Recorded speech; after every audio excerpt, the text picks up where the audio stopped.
Assalamualaikum warahmatullahi wabarakatuh. Perkenalkan, nama saya Rahma Yamal Utami dari Prodi Bimbingan Konseling Islam, Fakultas Dakwah Universitas Islam Negeri Jember. Dalam video ini saya akan menjawab beberapa pertanyaan untuk memenuhi ujian komprehensif Fakultas Dakwah semester ganjil tahun akademik 2021-2022. Baiklah, kita langsung ke pertanyaan pertama, yaitu mengapa sedekah termasuk dalam rukun Islam? Apa makna dan implikasinya menurut Al-Quran dan juga hadis? Nah, menurut pendapat saya, sedekah dan zakat itu berbeda. Yang termasuk dalam rukun Islam adalah zakat. Zakat hukumnya wajib, sedangkan sedekah hukumnya sunnah atau dianjurkan. Zakat terdapat hisabnya, sedangkan sedekah boleh diberikan kepada siapapun, berapapun, dan juga kapanpun. Zakat ini dibagi menjadi dua, yaitu yang pertama ada zakat nafs untuk diri sendiri, contohnya seperti zakat fitrah. Terus yang kedua ada zakat mal, yaitu zakat untuk harta benda. Kemudian mengapa zakat termasuk dalam rukun Islam yang 5? Nah, rukun Islam kan ada 5. Yang pertama itu syahadat, sholat, puasa, zakat, kemudian haji. Nah, keempat-empatnya selain zakat ini adalah hablum minallah. Jadi hubungan kepada Allah, menunjukkan ketaatan kepada Allah seperti syahadat, sholat, puasa, dan juga haji. Nah, untuk zakat ini adalah hablum minanas. Kita diajarkan untuk memberi kepada orang lain, mensyukuri nikmat yang Allah kasih, seperti itu. Dalam Quran Surat At-Taubah, yang artinya, ambillah zakat dari sebagian harta mereka, dengan zakat itu kamu membersihkan dan mensucikan mereka. Dalam Quran Surat Al-Bayyinah juga dijelaskan, padahal mereka tidak disuruh kecuali supaya menyembah Allah dengan memurnikan ketaatan kepadanya dalam menjalankan agama yang lurus, dan supaya mereka mendirikan sholat dan menunaikan zakat, dan yang demikian itulah agama yang lurus.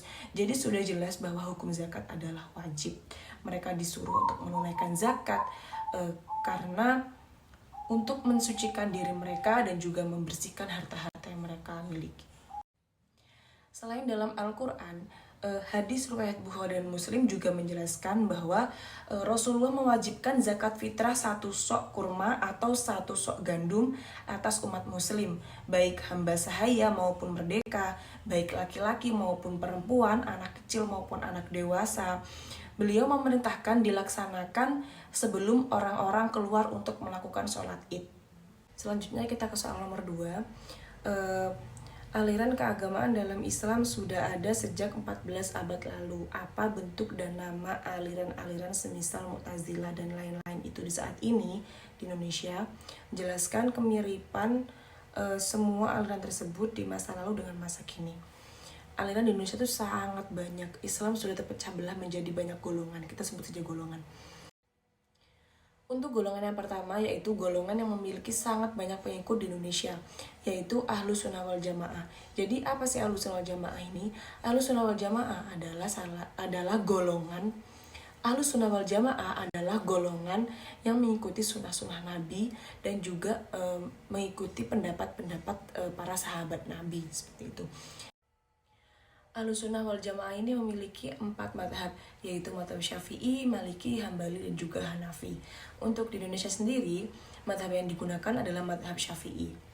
Nah, dulu pada masa pemerintahan Abbasiyah itu, khususnya pada masa pemerintahan Al-Ma'mun, Al-Muqtasi, dan juga Al-Wasik, mereka tuh menjadikan madhab atau paham resmi yang disahkan oleh pemerintah itu adalah Mu'tazilah. Jadi mereka menjadikan Mu'tazilah sebagai paham resmi di pemerintahan mereka.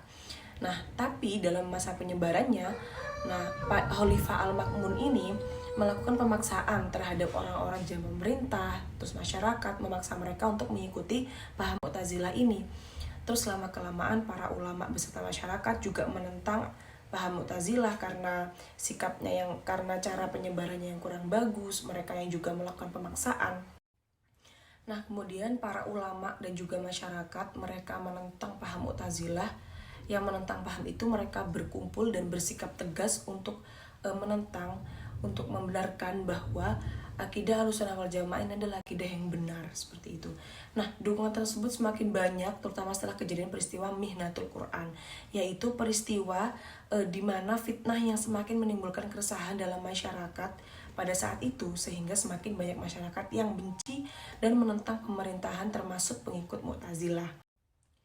Banyaknya keresahan dan penentangan masyarakat terhadap pemerintah Abbasiyah pada masa pemerintahan Al-Mutawakil tersebut, maka kemudian pemerintahan Al-Mutawakil ini membatalkan aliran atau paham Mu'tazilah sebagai paham resmi negara dan pemerintah tersebut. Nah, kemudian dari penentangan perlawanan tersebut muncullah seorang ulama, yaitu Syekh Abu Hasan Al-Asy'ari. Syekh Abu Hasan Al-Asy'ari ini membawa ajaran-ajaran yang mudah diterima, yang bersifat sederhana tapi tetap sejalan dengan sunnah-sunnah Nabi Muhammad. Nah, dulunya Syekh Abu Hasan Al-Asy'ari ini adalah pengikut Mu'tazilah yang kemudian mengetahui lewat mimpi bahwa paham Mu'tazilah ini disebut oleh Rasulullah sebagai paham yang sesat. Maka dia meninggalkan ajaran itu dan membentuk aliran sendiri, yaitu aliran Ahlussunnah wal Jamaah. Golongan yang selanjutnya yaitu golongan Syiah dan Wahabi. Syiah dan Wahabi ini adalah sama-sama golongan yang sesat dan berbahaya. Nah, mereka ini bukan dari golongan Ahlussunnah, tetapi mereka ini adalah golongan Mujasimah.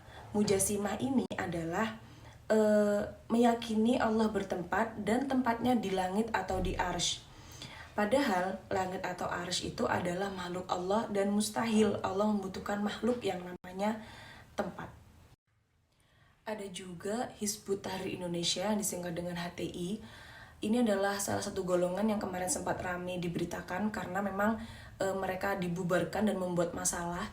Mereka adalah golongan yang mempercayai dan menginginkan suatu negara khalifah dengan satu pemimpin dan semua keputusan diputuskan oleh pemimpin tersebut. Sedangkan di Indonesia sendiri, Indonesia adalah negara demokrasi yang dipimpin oleh presiden. Kita ke soal nomor 3, yaitu berikan 3 contoh kegiatan yang berkaitan dengan firman Allah yang berbunyi di akhir zaman maka orang yang menegakkan kebaikan dan kebenaran laksana memegang bara api di kedua tangannya. Yang pertama, waktu itu ada kasus besar, sering sekali ada kasus besar masalah ulama yang sedang berdakwah, menyampaikan kebaikan, menyampaikan kebenaran, tapi justru malah dihujat. Itu yang pertama. Yang kedua, seperti kita berteman dengan orang, dengan sahabat, kita memberitahu yang baik tapi malah dimusuhi, seperti itu. Itu contoh yang kedua. Untuk contoh yang ketiga yaitu seperti kita bikin story lah di WhatsApp atau di IG, seperti itu. Nah, itu Jumat berkah, waktunya membaca Al-Kahfi dan lain sebagainya. Pasti ada saja yang nyindir atau nyinyir bilang gini, kamu sok-sokan bilang gitu, pasti mau gak mau bakal ada di belakang yang membicarakan. Nah, itulah 3 contoh dari mengutarakan kebaikan, kebenaran, tapi malah seperti memegang bara api di kedua tangan. Untuk soal nomor 4 yaitu praktekkan bacaan dan gerakan sholat jenazah pria. Yang pertama, untuk sholat jenazah itu adalah niat, yaitu usolli hadza mayyiti arba'a takbiratin fardu kifayatin makmuman lillahi ta'ala. Nah, yang kedua kemudian takbir Allahu Akbar, membaca surat Al-Fatihah. Kemudian takbir lagi yang kedua yaitu membaca sholawat. Kemudian takbir lagi yang ketiga membaca Allahumma firlahu warhamhu. Nah, kemudian takbir lagi yang keempat membaca Allahumma la tahrimna ajrahu wa la taftinna ba'dahu waghfir lana walahu. Kemudian salam, diakhiri dengan salam. Kemudian selanjutnya nomor 5 yaitu bacalah surat Al-Balad dan hukum bacaan apa saja yang ada dalamnya. A'udzu billahi minasyaitonir rajim. Bismillahirrahmanirrahim. La uqsimu bihadzal balad wa anta hillum bihadzal balad wa walidin wa ma walad. Laqad khalaqnal insana fi kabad ayahsabu an la yaqdir alaihi ahad yaqulu ahlaktu malan lubada ayahsabu an lam yarahu ahad alam naj'al lahu 'ainayn wa lisanan wa syafatain وهديناه النجدين فلقتحم العقبة وما أدراك ما العقبة فك رقبة أو إطعام في يوم ذي مسغبة يتيما ذا مقربة أو مسكينا ذا متربة ثم كان من الذين آمنوا وتواصوا بالصبر وتواصوا بالمرحمة أولئك أصحاب الميمنة والذين كفروا بآياتنا هم أصحاب المشأمة عليهم نار مؤصدة. Kemudian hukum bacaan apa saja yang ada di dalamnya.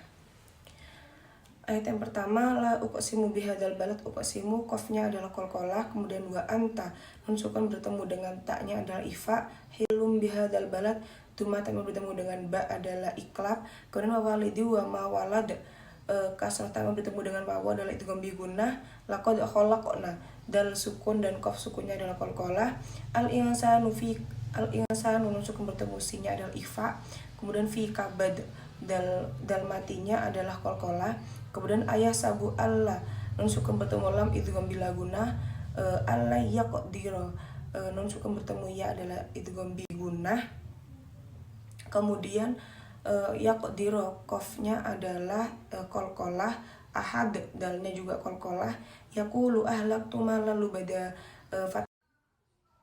ayah sabu alam nun sukun bertemu lam adalah idgham bila gunnah, alam naj adalah qalqalah, allahu lam sukun bertemu lam adalah idgham mutaqaribain, walisan nun sukun bertemu wawu adalah idgham bi gunnah, kemudian wahadainan najdain, najdainnya adalah gunnah, nun tasydidnya gunnah, jim sukunnya adalah qalqalah, kemudian falaqtahamal aqabah, qaf sukunnya adalah qalqalah, wa ma adraka mal aqabah fakur raqabah au it'ama, ta sukunnya adalah qalqalah, au it'amu fi yaumin dzin, duma tanwin bertemu fa adalah ifa, yaumin kasroh bertemu dengan dzal adalah ifa juga, terus yatimah fathah bertemu dengan dzal adalah ifa, maqrobah qafnya itu qalqalah, au miskinan fathah bertemu dzal itu ifa, kemudian thumma gunnah, thumma tasydid, mim tasydid, kemudian ulaika ashabul maimanah walladzina kafaru bi ayatina hum ashabul masyamah alaihim narum, dumatnya bertemu dengan mim adalah idgham bi gunnah. Kemudian soal yang nomor 6 yaitu hafalkan surat Al-Alaq, Al-Insyiqaq, dan An-Naba. Pertama surat Al-Alaq. Bismillahirrahmanirrahim. Iqra bismi rabbikal ladzi khalaq, khalaqal insana min 'alaq. Iqra wa rabbukal akram, alladzi 'allama bil qalam, 'allamal insana ma lam ya'lam. Kalla innal insana la yatgha ar-ra'ahu istaghna inna ila rabbika ruj'a ara'aita alladhi yanha 'abdan idza shalla ara'aita in kadzdzaba wa tawalla alam ya'lam bi anna wa yara kalla la illam yantahi nasfa'an bin nasiyah nasyatin kadzibatin khati'ah falad'u nadiyah sad'u zaban yatakalla la tuti'u wasjud wa tari. Surat Al-Insyiqaq. Bismillahirrahmanirrahim. Idza samaa'u syaqqat wa adinat li rabbiha wa huqqat wa idzal ardu muddat wa alqat ma fiha wa takhallat wa adinat li rabbiha wa huqqat ya ayyuhal insanu innaka kadihun ila rabbika kadhan famulaqih fa amma man utiya kitabahu bi yaminih fasawfa yuhasabu hisaban yasira wa yanqalibu ila ahlihi masrura wa amma man utiya kitabahu wara'a dhuhri fasawfa yad'u thubura wa yasla sa'ira innahu kana fi ahlihi masrura innahu dhanna an la yahur bal inna rabbahu kana bihi basira fala uqsimu bisyafaq wal laili wa ma wasaq wal qamari idza tasaq la tarkabunna tabaqan ala tabaq fama lahum la yu'minun وإذا قرئ عليهم القرآن لا يسجدون بل الذين كفروا يكذبون والله أعلم بما يوعون فبشرهم بعذاب أليم إلا الذين آمنوا وعملوا الصالحات لهم أجر غير ممنون. Surat An-Naba. Bismillahirrahmanirrahim. Amma yatasaalun 'anin naba'il 'adzim alladzi hum fihi mukhtalifun kalla saya'lamun tsumma kalla saya'lamun alam naj'alil arda mihada wal jibala autada wa khalaqnakum azwaja وجعلنا نومكم سباتا وجعلنا الليل لباسا وجعلنا النهار معاشا وبنينا فوقكم سبعا شدادا وجعلنا سراجا وهاجا وأنزلنا من المعصرات ماء ثجاجا لنخرج به حبا ونباتا وجنات الأنفافا إن يوم الفصل كان ميقاتا يوم ينفخ في الصور فتأتون أفواجا فيها بردا ولا شرابا إلا حميما وغساقا جزاء وفاقا إنهم كانوا لا يرجون حسابا وكذبوا بآياتنا كذابا وكل شيء أحصيناه كتابا فذوقوا فلن نزيدكم إلا عذابا. Soal nomor 7 yaitu hafalkan doa kunut. Bismillahirrahmanirrahim. Allahumma hdina fiman hadait, wa afina fiman afait, wa tawallana fiman tawallait, wa barik lana fima atait, wa qina bi rahmatika syarra ma qadait, fa innaka taqdi wa la yuqda alait, wa innahu la yadhillu man walait, wa la yu'izzu man adait, tabarakta rabbana wa ta'alait, falakal hamdu ala ma qadait, astaghfiruka wa atubu ilaik, wa sallallahu ala sayyidina Muhammadin nabiyil ummi wa ala alihi wa sahbihi wa baraka wa sallam. Kemudian kita ke soal nomor 8, yaitu praktekkan bacaan niat dan gerakan tayamum. Untuk tayamum pertama niat, yaitu niatnya nawaitu tayamuma listibahati sholati lillahi ta'ala. Nah, terus untuk gerakan pertama kita meletakkan tangan pada debu tadi, bisa ke tembok atau ke tempat-tempat yang bukan di bawah terkena kotoran seperti itu. Debu yang suci. Tempelkan ke debu yang suci, kemudian seperti ini, usapkan ke wajah seperti ini, kemudian buang lagi, ambil lagi debunya, kemudian seperti ini, terus ke tangan seperti ini. Nah, diratakan seperti ini. Begitu juga sama dengan tangan yang kiri. Soal yang terakhir yaitu jelaskan alasan pentingnya mempertahankan NKRI. NKRI, Negara Kesatuan Republik Indonesia, negara yang dulu pernah dijajah kemudian diperjuangkan oleh para pahlawan. Itu sudah menjadi salah satu penyebab kenapa kita harus menjaga negara Kesatuan Republik Indonesia ini. Kita harus menghormati jasa-jasa pahlawan, tidak menghancurkan.